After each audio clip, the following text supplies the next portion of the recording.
प्रिय विद्यार्थियों, आज की लाइव क्लास के अंतर्गत हम अध्ययन करने वाले कक्षा 11 और 12 के लिए अत्यंत महत्वपूर्ण टॉपिक संस्कृत साहित्य के इतिहास का। आपको बता दें, संस्कृत साहित्य का इतिहास दोनों ही कक्षाओं में 10 अंक का अति महत्वपूर्ण टॉपिक है। संस्कृत साहित्य के इतिहास को यदि हम देखें, अध्ययन की सुविधा की दृष्टि से सबसे पहले इसको दो भागों में बांट लेते हैं। आप यहाँ पर अच्छी तरह समझ लें, एक वैदिक साहित्य और एक लौकिक साहित्य। अर्थात जब हम पूरे संस्कृत साहित्य को इतिहास को पढ़ेंगे तो आपको यह समझना बहुत जरूरी है कि एक होगा वैदिक साहित्य और एक होगा लौकिक साहित्य। वैदिक साहित्य के अंतर्गत वेद इत्यादि का ग्रहण किया जाता है, जबकि लौकिक साहित्य के अंतर्गत रामायण के परवर्ती जितने भी काव्य हैं उनका अध्ययन हम करेंगे। अब सबसे पहले हम देख लेते हैं वैदिक साहित्य को। ये तालिका सारणी आपके लिए समझनी बहुत ही जरूरी है। प्रिय विद्यार्थियों, यदि आप एक बार इस तालिका को अच्छी तरह समझ लेते हैं तो संस्कृत साहित्य के इतिहास को समझने में आपको ज्यादा परेशानी नहीं होगी। देखिए, वैदिक जो साहित्य है उसको फिर हम अध्ययन की सुविधा के लिए चार भागों में बांट लेते हैं, या यूं कहें कि वैदिक साहित्य के अंतर्गत इन चार ग्रंथों का परिग्रहण किया जाता है या इन चारों का अध्ययन किया जाता है: संहिता, ब्राह्मण, आरण्यक और उपनिषद। अब इनके अंतर्गत भी यदि हम देखें तो जो संहिताएं हैं, संहिताएं भी चार हैं, जैसे ऋग्वेद, यजुर्वेद, सामवेद और अथर्ववेद। तो इस प्रकार से हम देख सकते हैं कि वैदिक साहित्य, संस्कृत साहित्य का इतिहास दो भाग किए: वैदिक साहित्य, लौकिक साहित्य। अब इस वैदिक साहित्य के भी चार भाग हो गए: संहिता, ब्राह्मण, आरण्यक और उपनिषद। संहिताओं में चार हैं: ऋग्वेद, यजुर्वेद, सामवेद और अथर्ववेद। अब इससे आगे यदि हम देखें तो लौकिक साहित्य के भी दो भाग कर सकते हैं हम अध्ययन की सुविधा के लिए: श्रव्य काव्य और दृश्य काव्य। इनमें यदि हम देखें तो श्रव्य काव्य के अंतर्गत आते हैं गद्य काव्य, पद्य काव्य और चंपू काव्य। अब इनमें भी यदि हम इससे आगे देखें तो गद्य काव्य में आता है कथा और आख्यायिका। कथा के अंतर्गत भी यदि हम देखें तो उपन्यास और कहानी। बिल्कुल पूरी स्ट्रक्चर आपके सामने है। पूरा संस्कृत साहित्य का इतिहास दो भाग किए: वैदिक साहित्य, लौकिक साहित्य। वैदिक साहित्य के अंतर्गत संहिता, ब्राह्मण, आरण्यक, उपनिषद, ये चार। लौकिक साहित्य के अंतर्गत श्रव्य काव्य और दृश्य काव्य। श्रव्य काव्य को फिर हम देखें तो गद्य काव्य, पद्य काव्य और चंपू काव्य। जबकि गद्य काव्य को हम तोड़ेंगे तो गद्य काव्य के अंतर्गत कथा और आख्यायिका। कथा को फिर यदि हम देखें तो कथा के अंतर्गत उपन्यास और कहानी, इनका परिगणन किया जाता है। इधर पद्य काव्य को देखें तो पद्य काव्य में महाकाव्य, खंड काव्य और मुक्तक काव्य, इनका ग्रहण किया जाता है। दृश्य काव्य में देखें तो एकमात्र विधा नाट्य साहित्य दृश्य काव्य के अंतर्गत आता है। प्रिय विद्यार्थियों, पूरे संस्कृत साहित्य के इतिहास की पूरी स्ट्रक्चर आपके सामने है, हमें बस इन्हीं को पढ़ना है।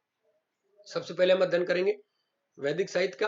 आप अच्छी तरह समझ लें, वैदिक साहित्य जब हम पढ़ेंगे तो वैदिक साहित्य पढ़ने में हमें सबसे पहले पढ़ना होगा संहिताओं को, फिर हम पढ़ेंगे ब्राह्मण, फिर पढ़ेंगे आरण्यक और फिर पढ़ेंगे उपनिषद। जब हम लौकिक साहित्य का अध्ययन करेंगे तो इसके अंतर्गत हम अध्ययन करेंगे श्रव्य काव्य और दृश्य काव्य का।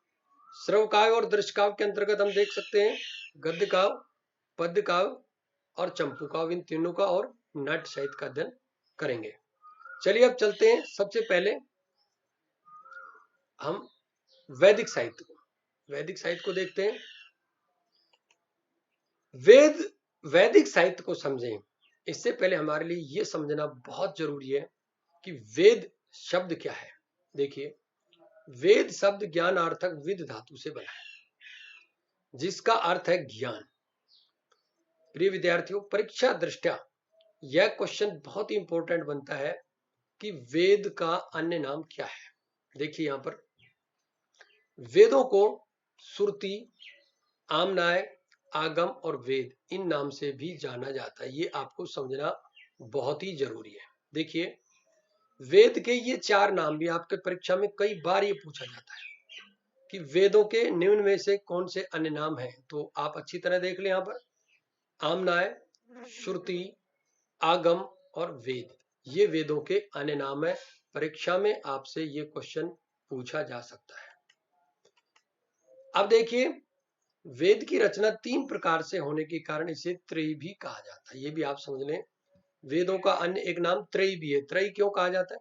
क्योंकि वेद की रचना 3 प्रकार से हुई है। कैसे कैसे? एक तो गद्यमयी, एक पद्यमयी और एक गानमयी। आप अच्छी तरह समझ लें, वेद की रचना इन 3 प्रकार से होने के कारण इसे क्या कहा जाता है? त्रयी कहा जाता है। 3 प्रकार अर्थात गद्यमयी रचना को यजुर्वेद, पद्यमयी रचना को ऋग्वेद और गानमयी रचना को सामवेद कहा जाता है। ये आप अच्छी तरह से यहाँ पर देख लें कि गद्यमयी रचना यजु, पद्यमयी रचना ऋक, ऋक से ऋग्वेद और गानमयी रचना हो गई सामवेद। तो ये एक अन्य नाम हो गया वेदों का। वेद त्रयी, ये एक बहुत इंपॉर्टेंट क्वेश्चन आपका 1 नंबर में कई बार पेपर में आ चुका है और पूछा जाता है। ये भी आप यहाँ पर समझ लें। वेद त्रयी, हालांकि हमने अभी पढ़ा वेद 4 हैं, ऋग्वेद, यजुर्वेद, सामवेद और अर्थवेद, लेकिन वेद त्रयी आपसे पूछा जाए वेद त्रयी के अंतर्गत कौन कौन से वेदों की गिनती की जाती है, तो फिर आपके लिए ये इंपॉर्टेंट हो जाता है ऋग्वेद, यजुर्वेद और साम, अर्थात अथर्ववेद को वेद त्रयी के अंतर्गत नहीं माना जाता है। अर्थात अथर्ववेद की गिनती वेद त्रयी में नहीं की जाती है। ये आपको यहाँ पर समझना बहुत ही जरूरी है। आपके परीक्षा में भी ये क्वेश्चन काफी बार बहुत पूछा जा चुका है। तो प्रिय विद्यार्थियों, आपके दिमाग में बिल्कुल स्पष्ट हो जाना चाहिए, वेदों की रचना 3 प्रकार से होने के कारण इसे त्रयी कहा जाता है। त्रयी का मतलब गद्य, पद्य और गान। और वेद त्रयी की बात आए तो केवल 3 वेद, ऋग्वेद, यजुर्वेद और सामवेद।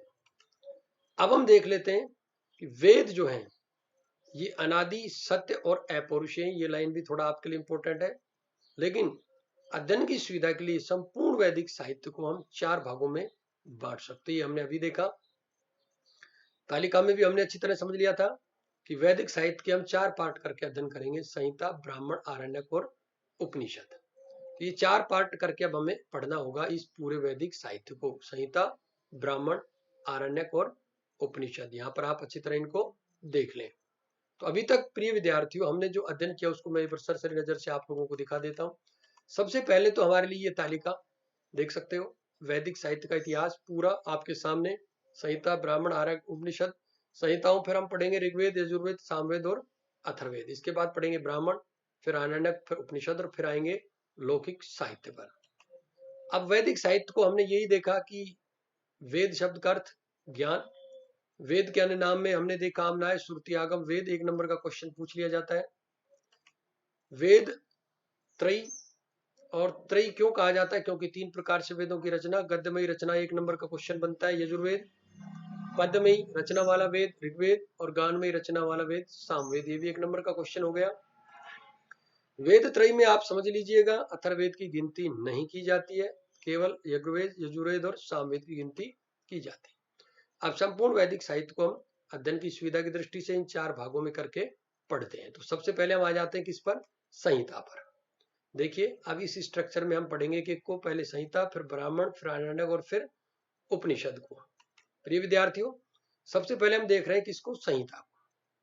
तो संकलित अथवा संग्रहित ग्रंथ को क्या कहा जाता है? संहिता कहा जाता है। सबसे पहले तो आप ये समझिए कि संकलित अथवा संग्रहित ग्रंथ को क्या कहा जाता है? संहिता कहा जाता है। इनमें ऋषियों द्वारा की गई वेद और स्तुतियों का संकलन किया जाता है। तो आप अच्छी तरह समझिए, संहिताओं के अंतर्गत ऋषियों के द्वारा की गई वेद स्तुतियों का संकलन है। संहिताओं की बात करें तो वैदिक जो संहिताएं हैं, वैदिक संहिताएं कुल कितनी है? 4 है। आप अच्छी तरह यहां देख लें, वैदिक संहिताएं कुल कितनी है? 4 है। ऋग्वेद, यजुर्वेद, सामवेद और अथर्ववेद। पहले भी हम इसको देख चुके हैं कि ये 3 तो वेद त्रयी के अंतर्गत शामिल होते हैं, लेकिन अथर्ववेद को वेद त्रयी में शामिल नहीं किया गया।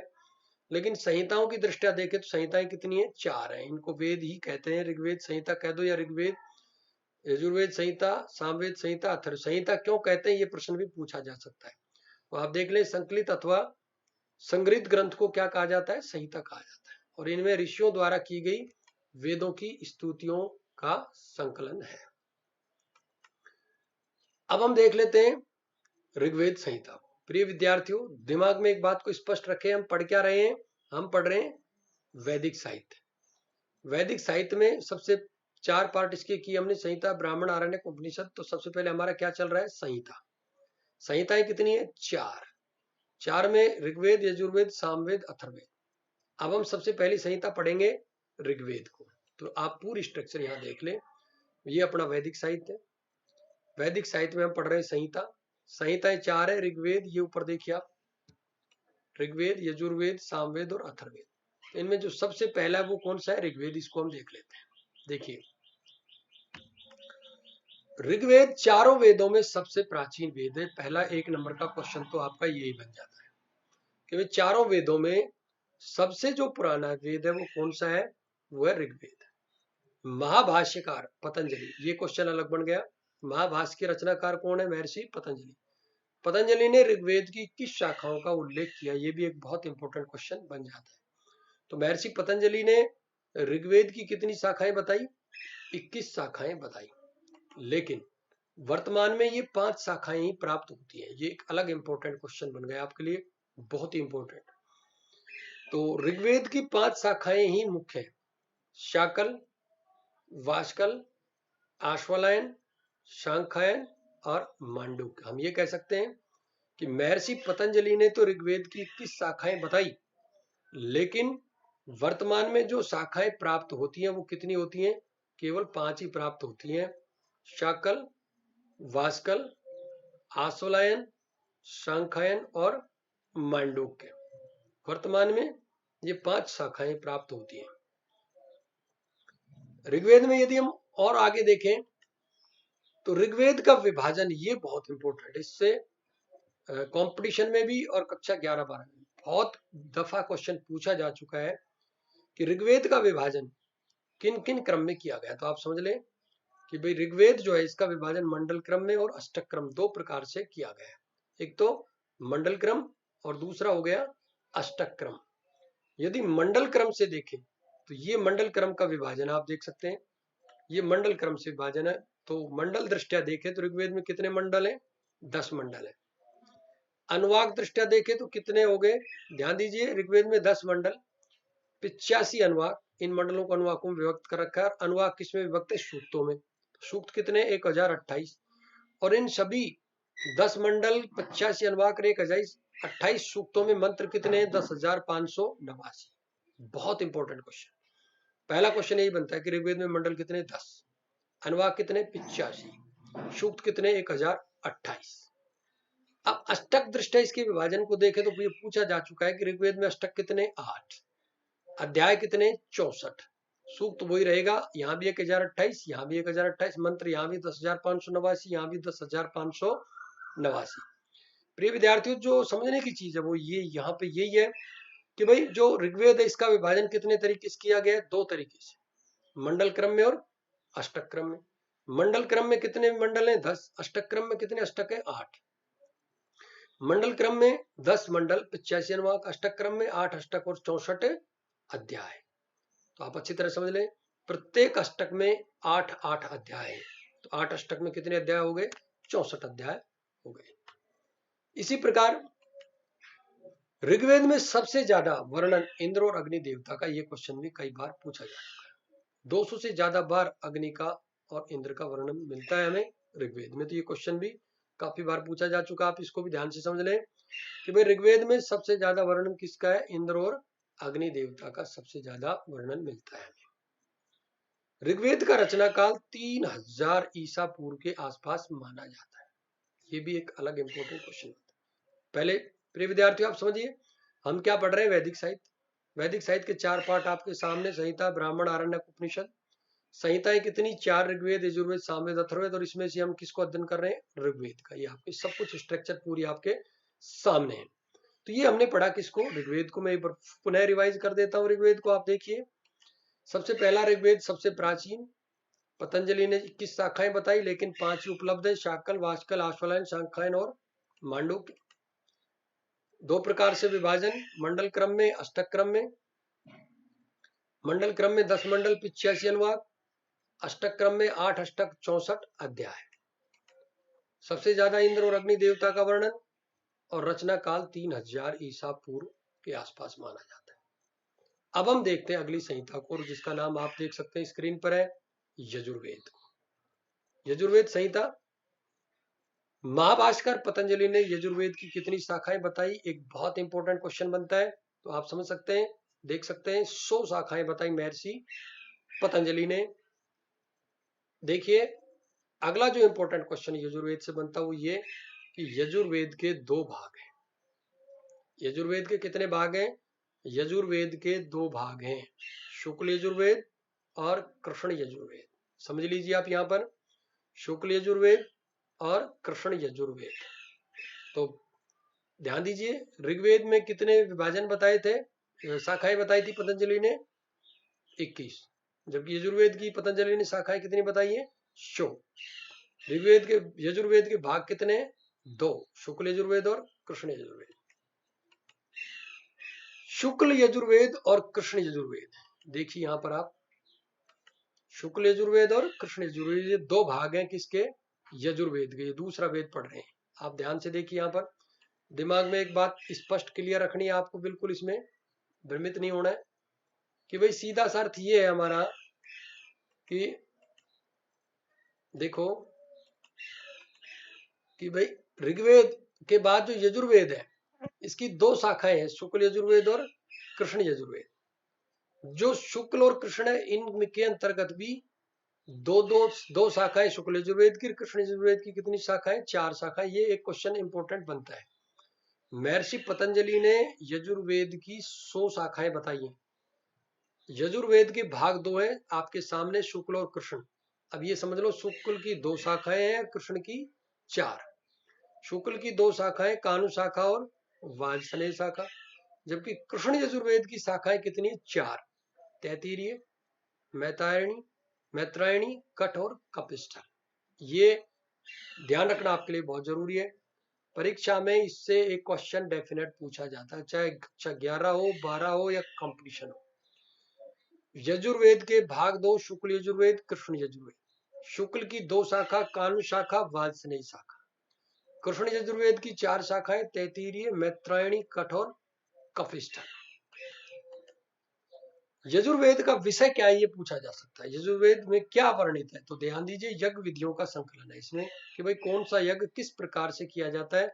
यज्ञ यागों का जो संपादन है, संकलन है, वो यजुर्वेद में किया है। इसमें गद्य की प्रधानता है, हालांकि इसमें पद भी है लेकिन गद्य ज्यादा है। इस संहिता में कुल 40 अध्याय हैं यजुर्वेद में, और जो 40वां अध्याय है उसका नाम है ईशावास्यो उपनिषद।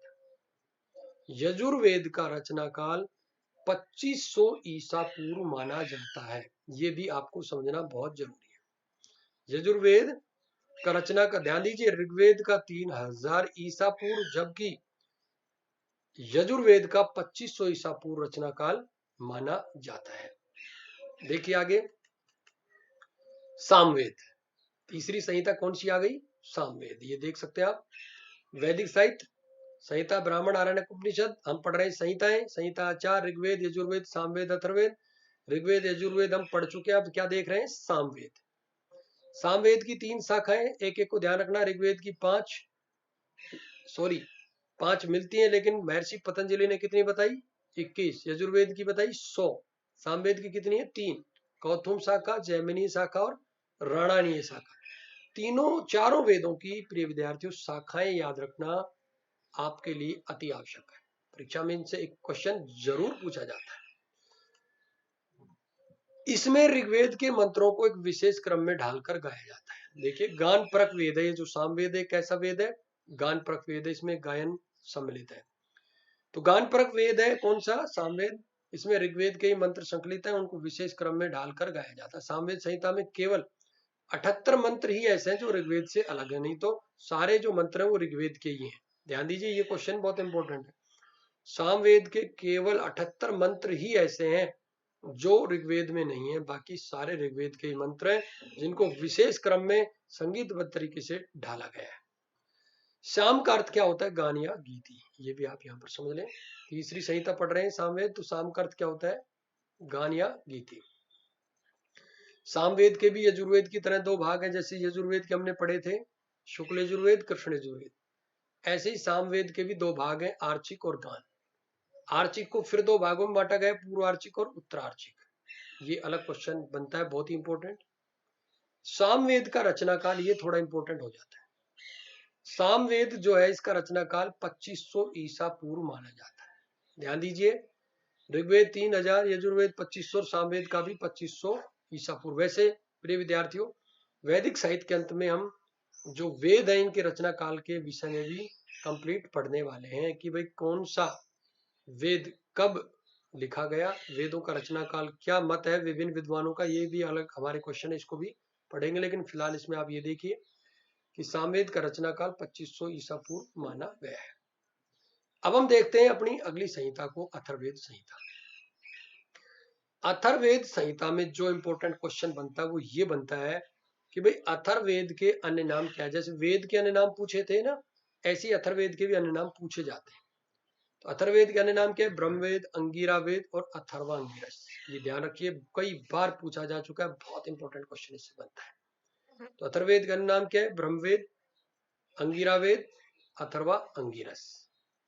इससे आगे हम देखें, अथर्ववेद में मंत्रों द्वारा पर ब्रह्म की ओर संकेत करने के कारण ही इसको ब्रह्मवेद कहा जाता है। आप समझ चुके होंगे कि ब्रह्मवेद क्यों कहते हैं, क्योंकि अथर्ववेद में मंत्रों के द्वारा पर ब्रह्म को प्राप्त करने का जो मार्ग प्रशस्त किया गया है या पर ब्रह्म की ओर संकेत का कारण बताया गया है, इसलिए इसको ब्रह्मवेद कहते हैं।